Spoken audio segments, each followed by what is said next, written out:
Wrote this song while crewing Aaron on a 100-mile foot race through the trails in the rain and mud. How about that?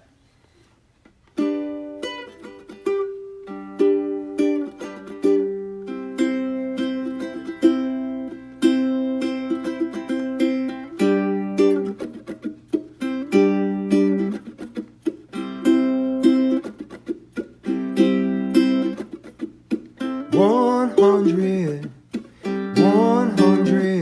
miles to go. 100 miles to go. Don't ask me why I do it, I don't know.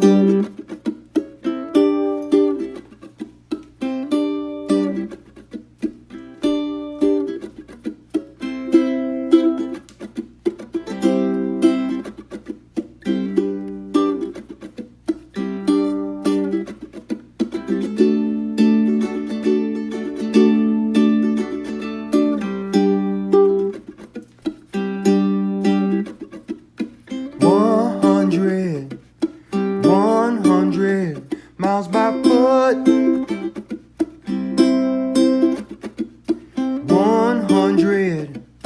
100 miles by foot.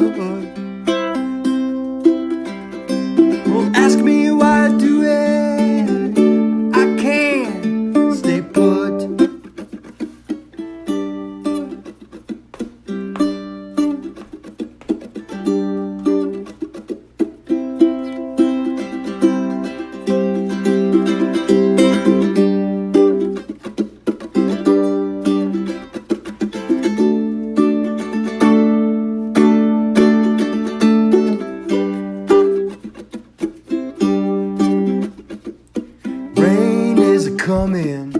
Rain is a coming, can't give a fit.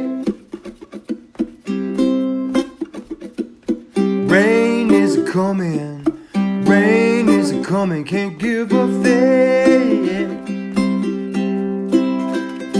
Don't ask me why I do it, but I am legit. All right. This is kind of a surprise episode. We had some plans change and had a fun weekend last weekend. It's the day before Thanksgiving, and I have a great guest with me today, Drew Antonisse, who actually won the race last weekend, which was the Duncan Ridge 50K. So, Drew, welcome to the show. Hey, thanks for having me, Aaron. Absolutely, man. Drew, why don't you tell us, just start with about you. How old are you? Where are you from? What's your background?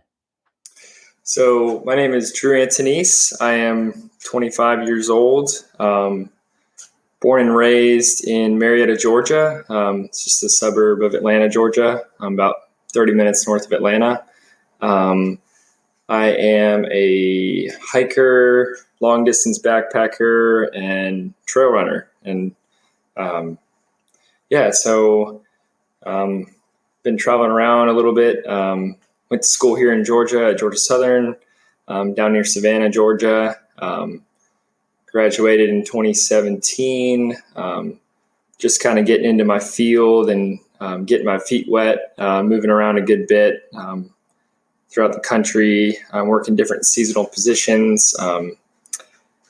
Having the opportunity to actually through hike the Appalachian Trail last year, which is kind of how I got a little bit more involved in running and trail running and endurance sports. So just kind of being a young 20-something, just kind of experiencing life and different areas of the country, and more recently, getting into trail running and ultra running. So, yeah. That's awesome. And to be clear, Drew actually started trail running this year. Is that correct? That is correct. So last year I through hiked the Appalachian Trail southbound, finishing up in December. and not really knowing, getting back to work and everything, and realizing that, hiking every day wasn't exactly a sustainable thing for me. So I kind of transitioned to running, started taking that a little bit more seriously, getting involved with my local running store. Shout out to Big Peach Running Company here in Atlanta. Great group of folks there that kind of got me, kind of pushed me out the door and got me geared up and kind of stoked to start running. So I signed up for my first marathon in March, this past March 2020. It was the Big Peach, or no, not the Big Peach, the Publix Atlanta Marathon. So kind of right before everything started to tick off with COVID and stuff like that. Really awesome experience. And I was came off that race, just feeling really grateful for that opportunity. And just from there, just kind of realized the benefits that running has for me personally, not only physically, but mentally, and kind of got me, it was a really good transition after last year coming off of the Appalachian Trail and having that experience. So that's awesome. Now, did you race prior to the marathon? Was there anything building up to the marathon? So it was mostly training earlier this year in January and February, just getting prepped for that. As far as like my previous experience running, it started at kind of an early age. My mom was a runner. She was a really big runner. She did a lot of the Peachtree Road races pretty much every year. She's done a couple halves. And then, of course, I would always do, at my elementary school, they had a fun run every year. And I would always run that. And, looking back on it now, I was having this conversation with my mom a little bit ago, and she's like, I would always excel at those races at such a young age, just having a good time, running there with my classmates and things like that in elementary school. But never really delved too deep into running or cross country or anything like that. I always played soccer growing up, so we put a lot of time into soccer. But as far as training for the marathon and my races prior to that, it wasn't too much. I had done a half marathon in Wisconsin back in 2017.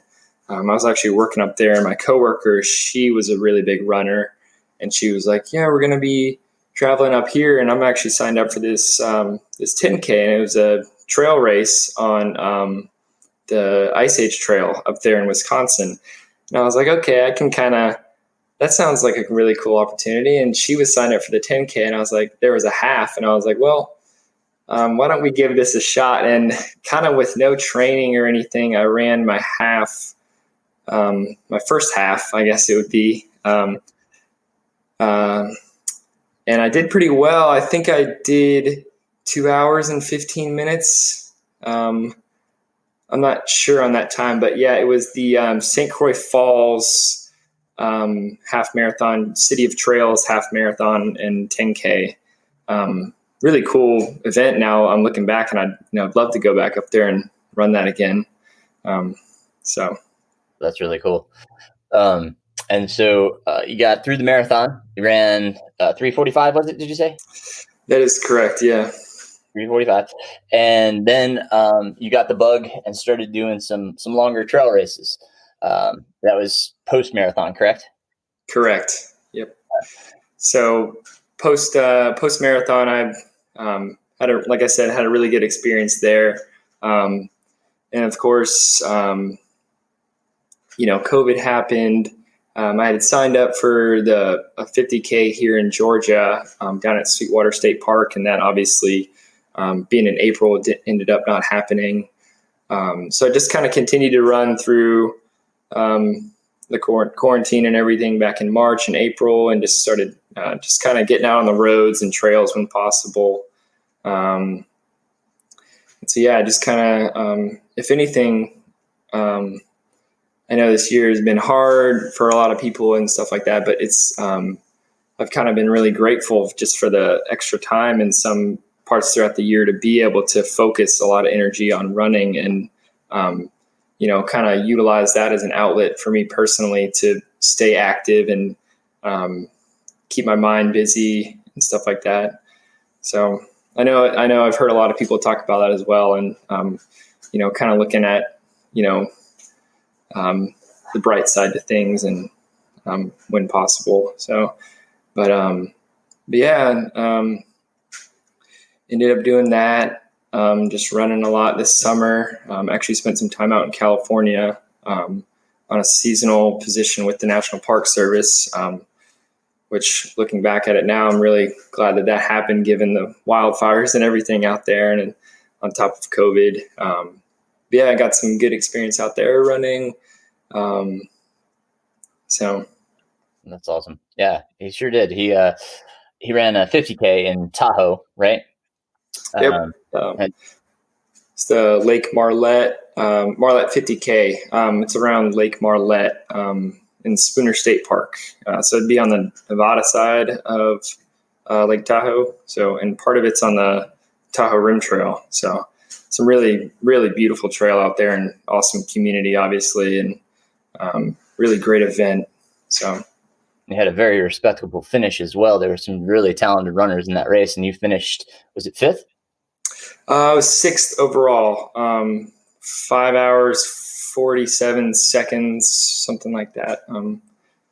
At altitude too. So that's tremendous. I always like to hear about people's training now.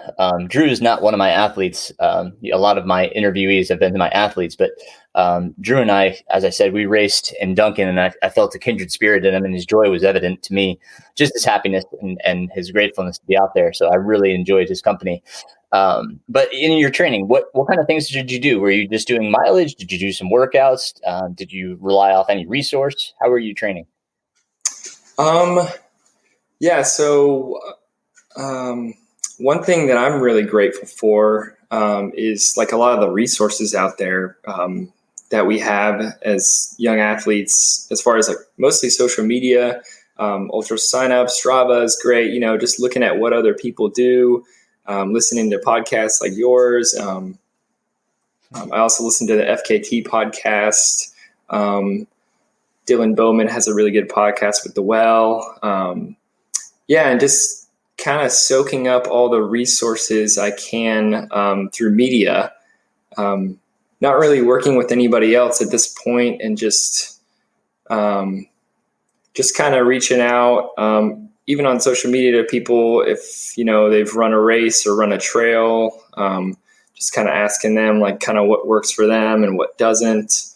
And then also just trial and error, just getting out in the trails and road and just kind of seeing what works for me.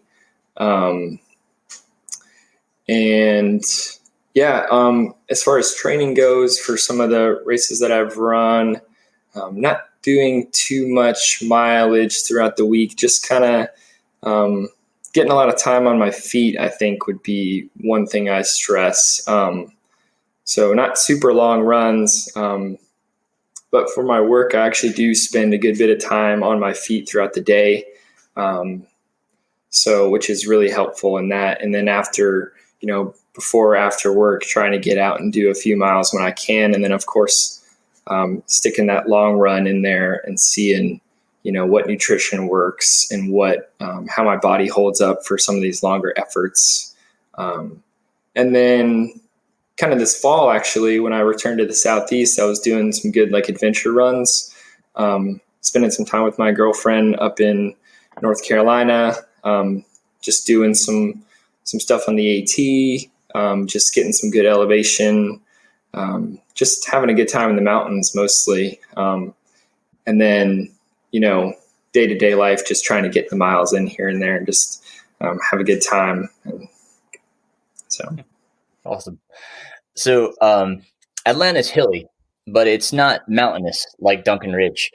I guess we should really define Duncan Ridge for those that don't know. The Duncan Ridge Trail as we were described by Jason, who we were racing with, and we'll talk about, it is basically straight up. There was no switchbacks. We faced about 10,000 feet of elevation gain over the course of the race. So how did you train for something like that? So, kind of leading up to the race, I was a little weary about it. I understood the reputation that the Duncan Ridge has. It's kind of it kind of reminds me, I thought of this section of trail on the Appalachian Trail in Virginia, and it's called the roller coaster. And the maintenance crew, the trail crew that maintains it, they call it the roller coaster, and they kind of, welcome to the roller coaster, and they make it this big thing. And, but comparing it to that, I think that the Duncan Ridge Trail is just truly a roller coaster, in that it just traverses every single mountain in that ridge line. And I think we kind of talked about this through the race, and Jason or someone more local to the area could probably answer it better. But I think it's the historical aspect of the trail. It has some history to it, in that it's one of the earlier trails in the area, so it's kind of prior to switchbacks. And so, it just goes up and over rather than, skirting the side of the mountains. But as far as training for that race, a lot of it was pretty local to me. I have some trails around here. The Chattahoochee River National Recreation Area has some really great trails. They have a bunch of different units along the river, and you typically able to get about 10 miles and get about 1,200 feet of gain. But like you said, it's mostly hills. A lot of runners in the area will typically go to Kennesaw Mountain to get some good elevation in there, and then like a few weeks before, I was doing some races or runs up on the Appalachian Trail, and just some long adventure runs just to get my legs kind of familiar with that fatigue. So yeah. Awesome. How did you find this race? What put it on your radar? I can't remember exactly what put it on my radar, but one thing that sticks out in my mind is the guys at Big Peach Running Company. Steve DeMoss, he actually finished his 10th Duncan Ridge Trail 50K this past Saturday. And they know about my Appalachian Trail experience, and that I'm a big, just kind of getting into the sport and everything. So I think I was in there maybe one day, and he was saying, "Oh yeah, like you should sign up for the Duncan Ridge Trail 50K. It's this great race, great community. It's been going on." And so I was like, okay, yeah, that sounds good. And this is probably back in the spring, maybe pre-marathon for me. Just talking about my love for trails and stuff. I love road running as well. But trails are obviously kind of my heart. So yeah, and he was mentioning the Duncan Ridge Trail. So that kind of put it on my radar a little bit more. I want to say that I had heard of it before, but I can't remember exactly where. Maybe on Ultra Sign, I'm just coming across someone else's profile or something like that. But I'd heard of the trail before, and its familiarity, because it's right off of the AT, and it's part of the Georgia Loop there with the Vent Mackay. So I'd heard of it before, but I wasn't familiar with its usage for races, and specifically the Duncan Ridge Trail 50K. And as you said, this race has been around for a while, so that people are a little bit more familiar. It starts at Vogel State Park, which Vogel is where the Georgia Death Race and the Cruel Jewel both start as well as the finish for the Cruel Jewel. Now, for the 50K, we just had an out and back. We went to Fish Gap, and then there's an aid station there, and we turned around and came back. So whereas GDR keeps going to Amicalola, aside from this year's COVID edition. But The let's talk a little bit about the race adventure itself. Given COVID, there was no pre-race meeting, so I think we were all taken aback at the start. Do you want to talk about where you were prior to the start? Yeah, that was interesting. So we were right there at the circle, right behind, right next to Cabin 20, there in Vogel State Park. And I'd read in the some pre-race emails that had been sent out, 7:30 sharp. And I was like, okay, well, I'll be there 7:30. And so, everybody kind of is congregating towards the beginning. And I think it may have been Brandon Young, the race director, who had gone out. I didn't even see who it was because it was so spontaneous. But basically, someone comes out and says, okay, is everybody ready? And just says, go. And so everybody just kind of starts taking off up the roads past the campsites and eventually onto the Coosa Backcountry Trail out, which takes us outside the park. So, were you close enough to the start line where you weren't too far back, or? I was actually probably in the middle, I would say. Yeah, I was probably in the middle. It definitely caught me off guard, and I was like, okay, like this is it. And I was kind of fumbling with my watch a little bit, trying to make sure I got that started and going. But I didn't even have my watch going. I was loading my watch, and I was kind of just standing there, kind of waiting, and he walked up and was like, "Everybody ready? All right, let's go." And then everybody just took off, and I was like, "Oh, that was it." And my watch wasn't loaded yet, so I was like, "Oh, I'll just let it try to load." And like you said, we kind of run down that road, and Jason, who I was talking about earlier, is a local to that area, and and so no problem. He was kind of leading, and then we got up into the trail and took up the climb, and speeding up the climb. My watch wasn't loaded still, so I was like, I guess I'll just start it. So I didn't have GPS, so my watch was like never on with mileage, but at least I had some time going, so I could see when I should be eating. yeah. But we started, and like I said, Jason and I were kind of up front, and we got up the first climb, crossed over Highway 80, so we get across the road, and then there's a really nice descent, and Jason just took off like it was, like it was a much shorter race. So I just kind of, ran down. I didn't let him go too far, and we got into the first aid station, which is about 3.5 miles in. And where were you at that point? Could you see us? I wasn't looking back. Yeah. So it's actually funny. So after that start there and kind of the travel outside of the park, I saw you and Jason kind of taking off, and I was like, okay, that might be the last I see of them because at that point I hadn't. I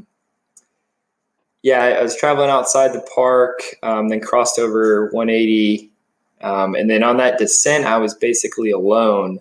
And that's a very nice descent there, that Forest Service or old logging roads, I'm assuming. Nice descent there, and then down into that aid station. And I think the first eyes that I had on you all after the start was probably the first big climb up Coosa. Probably a couple miles up Coosa, I would say, after that first aid station, that I saw the both of you guys making your way up that climb. So, yeah, I've had way too many experiences on that Duncan Ridge Trail to go out too hard. So I was trying to be as conservative as I could. So I was letting Jason lead the climbing, and I just, was hiking behind him, and, he was like, if you want to go, just go. I was like, nope, too early, way too early. So absolutely. And then I think Jason looked back, saw you, and you're coming up behind us, and Jason's like, oh man, I was waiting to see who'd be running up Coosa.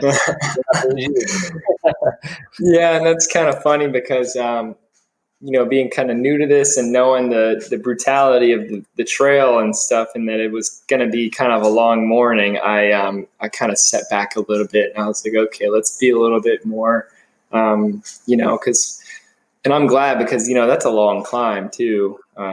So you got to really, take it easy that first climb and kind of preserve your legs a little bit more for the rest of the race. So, and it was beautiful too. And that we were coming up, and as we summited Kusa, all the leaves have fallen up there. And so, typically you don't get a view up there, but looking out, we saw some of the clouds hovering over the valley. I think we saw Blood Mountain and Slaughter Mountain to the south. And so just kind of a nice morning to, and I had some nerves going into the race. Wasn't feeling too good, some butterflies and stuff. So that was just kind of a moment just to kind of settle in and just take a deep breath and just kind of enjoy it and look forward to the rest of the day kind of. So I enjoyed that climb. It was nice. We had the three of us, and I think Jason was kind of telling us a little bit about the history of the trail and the area and stuff like that. And he was pointing out different things and things that, if the inversion wasn't there, we probably could have seen. But it was very nice, and I didn't feel stressed. I didn't feel worried. It was just really kind of almost like we were out on a long run, which was really nice. But then we were coming off the backside, I think, of Kusa, and Jason was going pretty hard down that descent. You came off the back a little bit. We kind of got a little bit separated on that descent, all of us. Jason took a little bit of a lead, which I think led us into aid station 2, right? When we came off that. Yes, if it wasn't after that that big descent off of Kusa, then I think it might have been on the other side. But the descent off of Kusa was really interesting. It's steep, and even when you look at the elevation profile, you can really tell. And it's sort of an entrenched trail, not too badly eroded, but then you have the leaves on top of it. I will say, I had a hard time with that.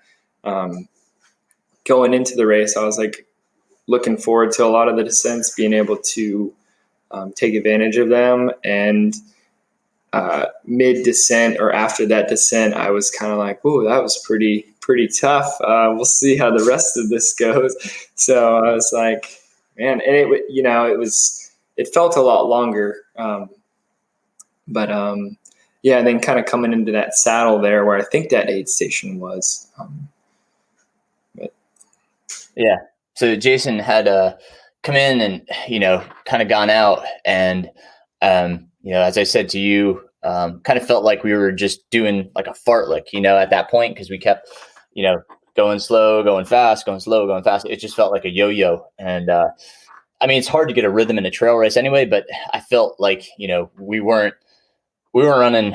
Well, I wasn't running my race, that's for sure. I was just kind of going off of what Jason was doing and reacting to him as I would in a race. But Duncan Ridge, I think, commands a little bit more respect than just than going and racing. So at that point, that's where I kind of went up and just went into the lead after aid station 2. We had 2 more aid stations, and the second one being the turnaround. So you came up to me, let's see, before aid station 3, we were back together. So you and I were 1 and 2 running together. How were you feeling? What was going through your mind at that point? I was feeling really good. I was kind of worried about the descents, like I said, after that Kusa. But for the most part, feeling good. I was kind of relying heavily on the aid stations for water. Wasn't carrying too much more than just a handheld there. The aid stations were great. I think I had passed Jason a little bit after that second aid station, and then caught up with you, and we were kind of together after that. And just feeling good.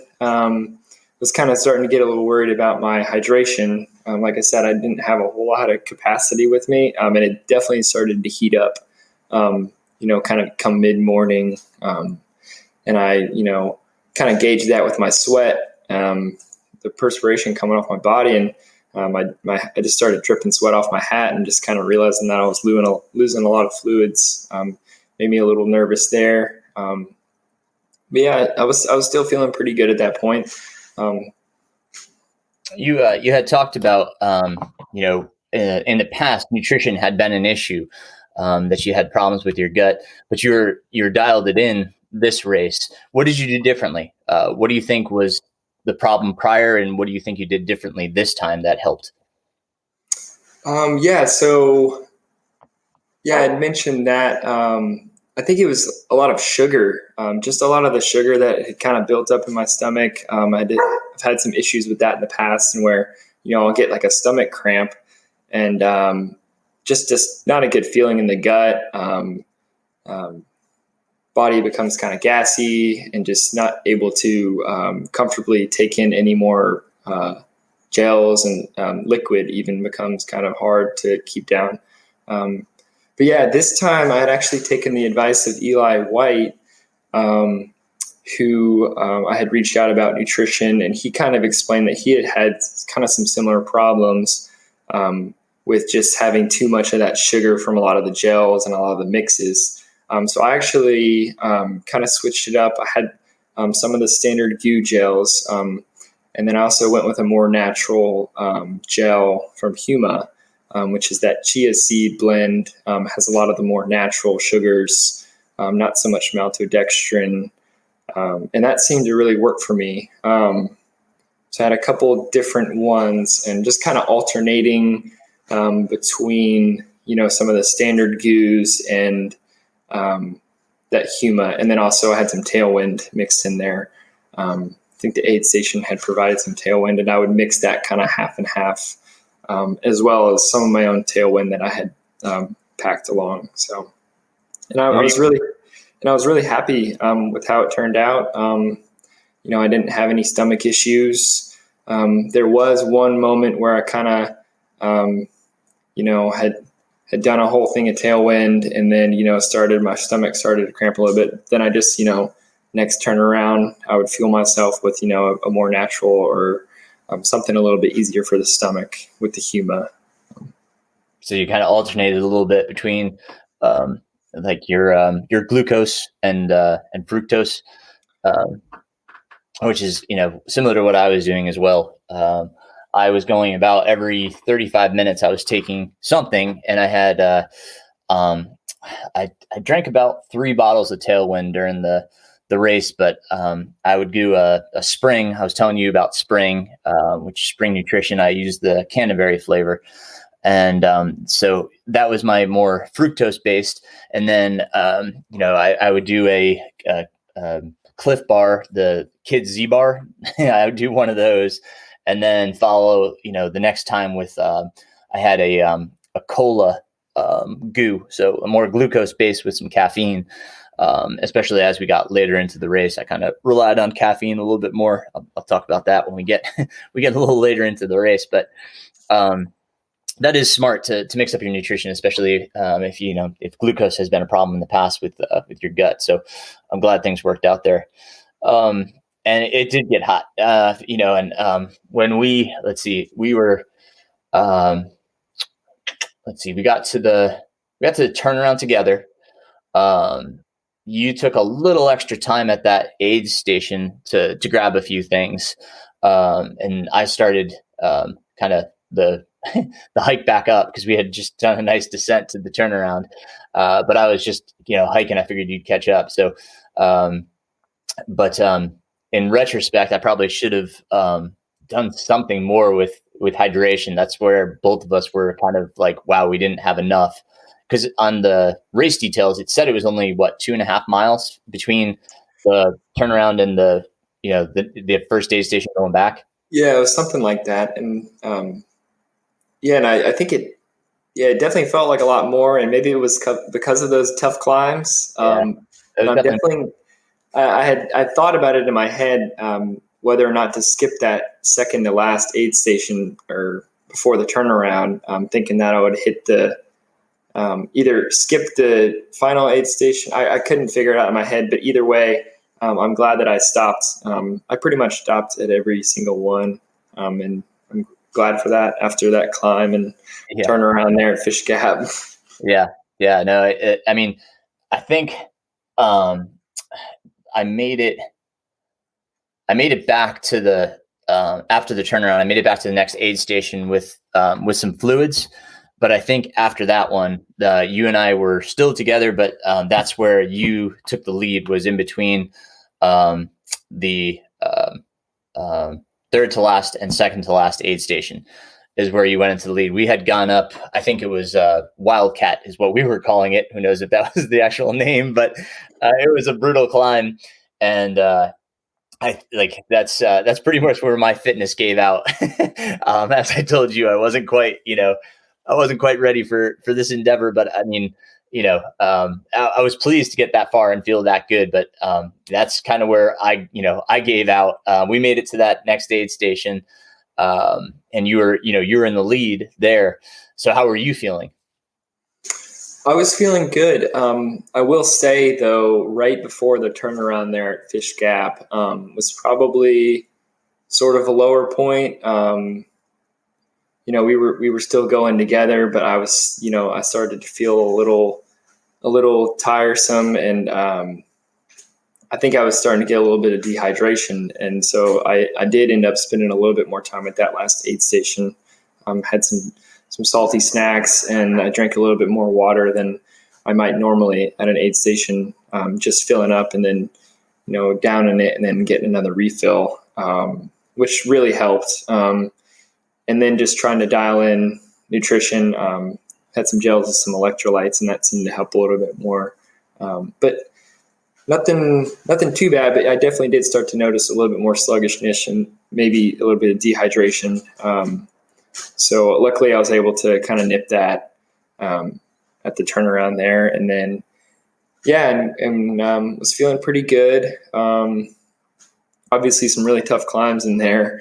I remember you had made a comment about the name, a joke perhaps about the names of the mountains. Names, yeah. When we got back to that aid station, we were actually between Payne and Aiken Mountain. So they were the namesakes, not the actual spelling of Pain. It was Payne, but and Aiken was Aiken, I believe. Those are the actual names of the mountains, but they are very aptly, named for where we were. That was, oh man, I mean, those climbs were brutal.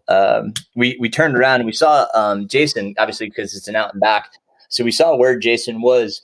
And we had just roughly about a 10-minute lead, if I looked at my watch correctly. Did anything go through your head when we saw Jason? Not particularly. I think he looked pretty strong. So I was kind of thinking about that. And it seemed to begin with, he was kind of going a little bit more conservatively, maybe. So maybe he was hoping for a stronger return. So I just kind of had that. These are all just kind of thoughts that were going through my head.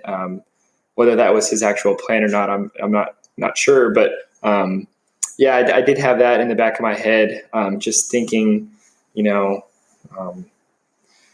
could, come up behind us. And then also the other gentleman, his name escapes me. I think it was Andrew. He was looking strong. He was a little bit further behind Jason, but he was bombing down a hill into that second to last aid station, just heavy energy, looking great. So that was cool to see him, and as well as a lot of the other runners behind him. Everybody just seemed to be, at least on the descents. A lot of the people, were congratulatory and supportive on the ascents, and everybody seemed to be having a great time. But yeah, obviously some really tough climbs in there. But yeah, some really strong runners out there.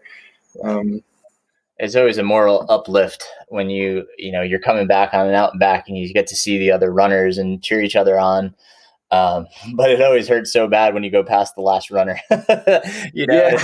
You're like, oh man, that's the last person I'll see for a while.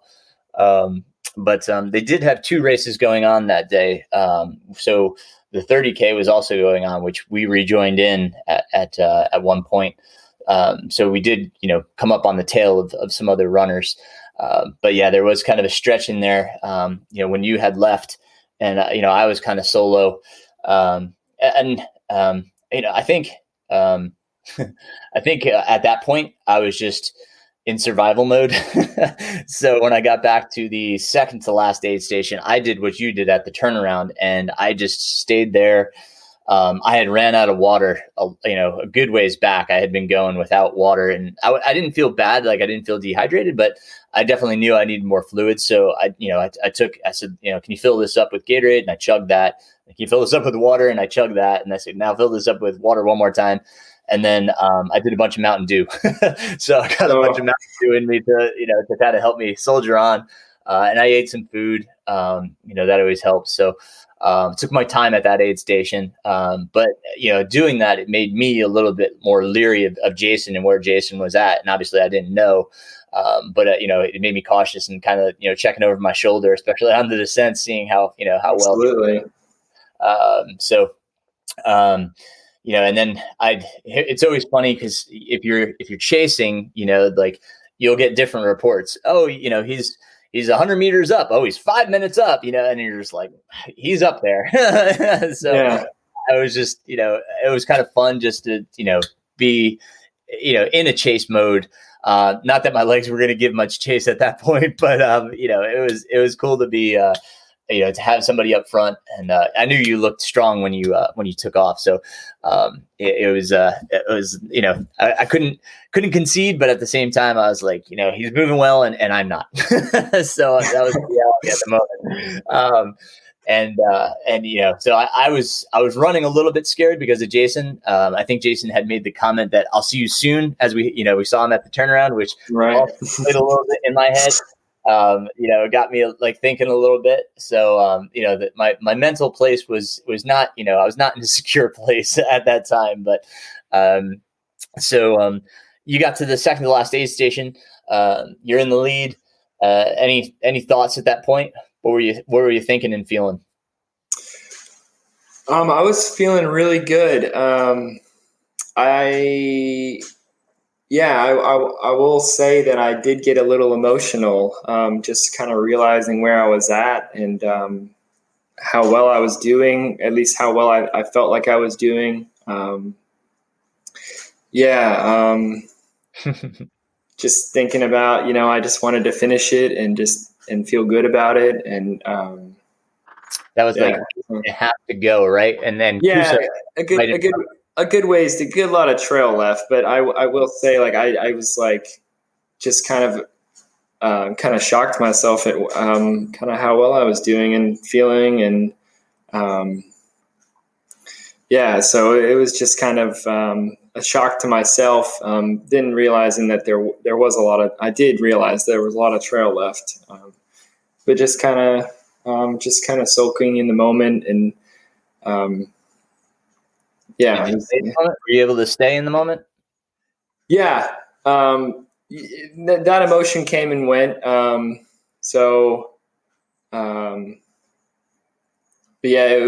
was good. Good. I couldn't because of that darn climb that we had come down, to the first aid station. So, I knew when we hit our last aid station, we had that climb back up to 180. And that was in my head just because of where I was at, especially climbing back up Coosa. And I was having some, my calves were getting tight. My ankle, I kind of rolled it at one point. I just couldn't flex it like I wanted to. And I started to feel the hamstring a little bit. I was like, oh man, don't fall apart now. So I was having a hard time just staying in the moment where, I wish I was a little bit more, at ease and enjoying the time out there. But, it was hard to, with all these aches and like little pulls. So, and then, that was probably the first half of Coosa. I was just kind of like, oh, this is, killing me. So I had to take a moment on Coosa and just stop and just stand still for a moment. I had to stretch out the calves and just collect myself. Because I was, I wasn't feeling like down or beat up or, I just was like, I need to get myself together, And so I took a moment and just in the middle of the climb and just stretched, got my head back together. I was like, what do I need right now? What do I need to finish this climb? so that was the stretching. I said, do I need any food? Do I need any fluids? And I was like, no, I just had a bunch. I'm good there. Let's just stretch out, get your head back together. And I was able to finish the climb. My calf released, my ankle's still a little bit tight, but I mean, we were rolling our ankles left and right on that darn trail because you couldn't see the roots and rocks. So, it took me a little while. And then when I got back to the top of Coosa, I was in a new place. I think once I hit the top and kind of remembered, Jason kind of pointed out there's the geological marker over there, and, that they had cleared out a view. It made me realize like how far we'd come and how close we were. And so it put me back into my moment where I was like, okay, got a nice descent in front of me, just stay relaxed, stay calm, and let's get down, keep moving, do whatever you can to keep moving. And so, I got back into that gratuity moment of I'm okay. And I can, I'm just going to keep moving forward at whatever rate I can. Where were you when you got, pretty much to the top of Coosa? Where were you feeling? It's kind of similarly, just knowing that was kind of the final climb there. Other than that little climb after the last aid station. And yeah, just really looking forward to that descent. I was getting excited for it. Just cruising down, but I was definitely, my legs were sore and I couldn't take it as hard as I'd wanted to. Cause downhill running is a lot of fun. You kind of just have fun with it and cruise. But, that's some tough trail. The leaves weren't too bad. And it wasn't too rocky, and you could have had some fun with it, but, I was just pretty sore at that point. And, just kind of took that descent into that last aid station. Some really, really nice trail there. And crossing over the last aid station with that climb, on that old logging road. And then saw a good bit of 30K finishers that were, very congratulatory or cheering, kind of not cheering, but just be like, hey, nice job, man. Just those little comments and things like that go a long way. I feel like at the kind of the end of the race. And absolutely. So. Yeah.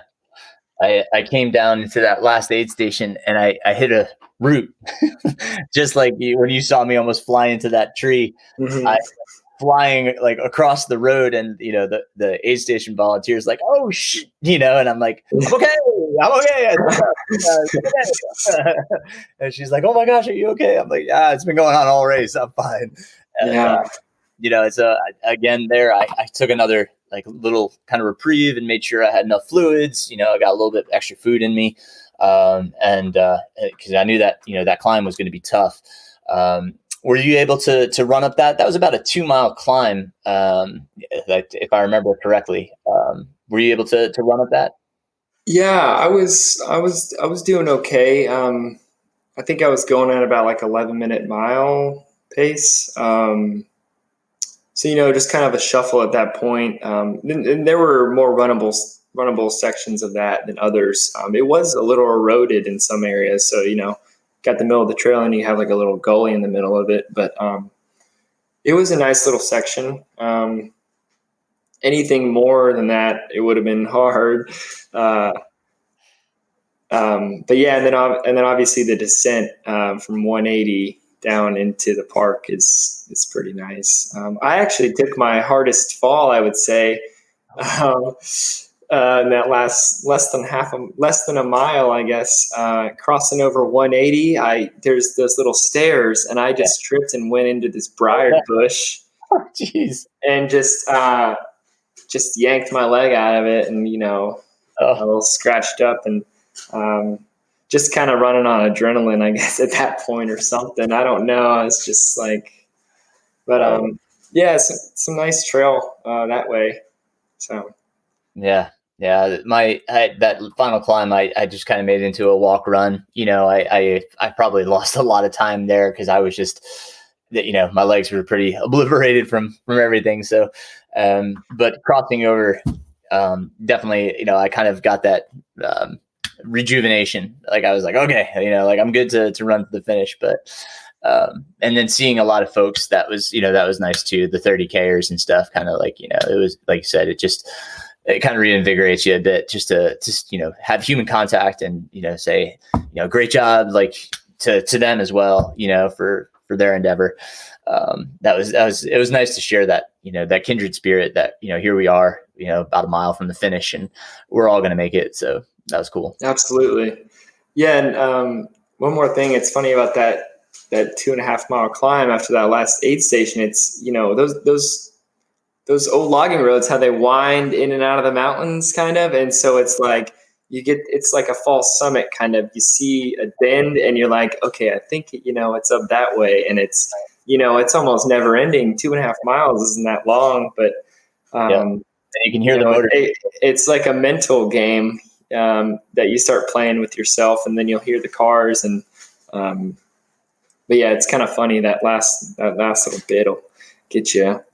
Yeah, I was looking back too, because I was like, all right, if someone's going to catch me, it's going to be here. So I kept looking back. And I won't lie, I was definitely doing the same. Looking back, I was like, where's Aaron? Where's Jason or whoever, and like, yeah, it was funny. So yeah, we get down into the park. We've got the road in, and you cross the bridge and you're heading to the finish line. How's that feel? It felt great. Just getting them back on that road and just, like I said, the adrenaline and the excitement was kind of restored. And I felt good with the finish. I think Chris had snapped some pictures of me finishing, and looking back on him, I felt pretty strong and I was feeling good. And just kind of sulking in the moment and really enjoying that. If I could say something about Drew, his joy and excitement were infectious. I really relished our time on the trail because I could feel your happiness for being out there and being a part of this and being out with your fellow runners and sharing in this experience. It definitely was something that I don't find in a lot of other runners, especially out on the race course. We tend to be a little bit more butting heads, if you will, because we are competitors rather than kindred spirits. But I definitely felt almost a brotherhood with you because of your equal love and passion for being out there just in nature and your appreciation for the environment. So I really I thank you for for being such an open and such a kind spirit. Well, thank you very much. And it was a really incredible experience. You hear about people kind of after these races, they, it takes some time for them to process. And no matter what distance they are, I feel like everybody has some sort of, I wouldn't say transformative experience, but some sort of, it leaves a mark on your body, obviously physically and mentally. It's just kind of it's an amazing experience and something that I've just completely fallen in love with. I love the trails and the community that surrounds the ultra running community and the running community. Something that I see really similar in the hiking community and through hiking community. But yeah, it's just an amazing experience, and to be able to go out there and share the trail with other people for the day, and just it's amazing to see how quickly you get to meet people too. It's like just sharing that experience is like an almost it brings you that much closer so quickly, compared to some more long-term relationships. But yeah, just meeting so many great people, sharing that time, and and it was a beautiful day too. So that just adds to the beauty of the trail. I heard about last year's race and how, I guess, snowy it was, and I'm just thinking about that. But yeah, just still kind of processing it personally. So It does take some time. Drew finished in 5 hours and 54 minutes, correct? correct. Yeah. Was did that put you on the top 10 board? It did. I'm not sure where at. I think it was sub 6 put me up there. So It's yeah. tremendous. Yeah, it's a beautiful run. So you've got this 50K under your belt. Anything else this year on the calendar for you? Nothing left for 2020, I would say. I'm looking at 2021 to kind of be a really great year, to get out on some trails and make some life changes, and just a lot to look forward to for running, and just hopefully 2021 will bring some good things. So Yeah. What's some takeaways you took from this event?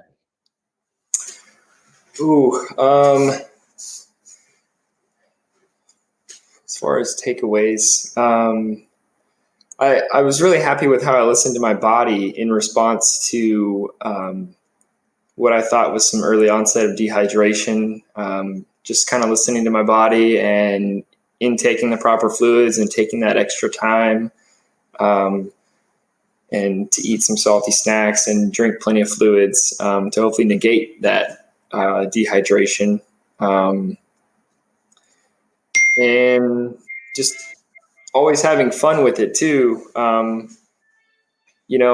Like with these races, it's going to compete and stuff like that, but it's always important just to like take a step back and just enjoy it, and like enjoy the moment and not get too caught up in whatever goals you might have. Because I did have those goals going into it, and I definitely saw that take an effect on me mentally the morning of, having some serious nerves and kind of wondering what I was doing and if I was even ready for this.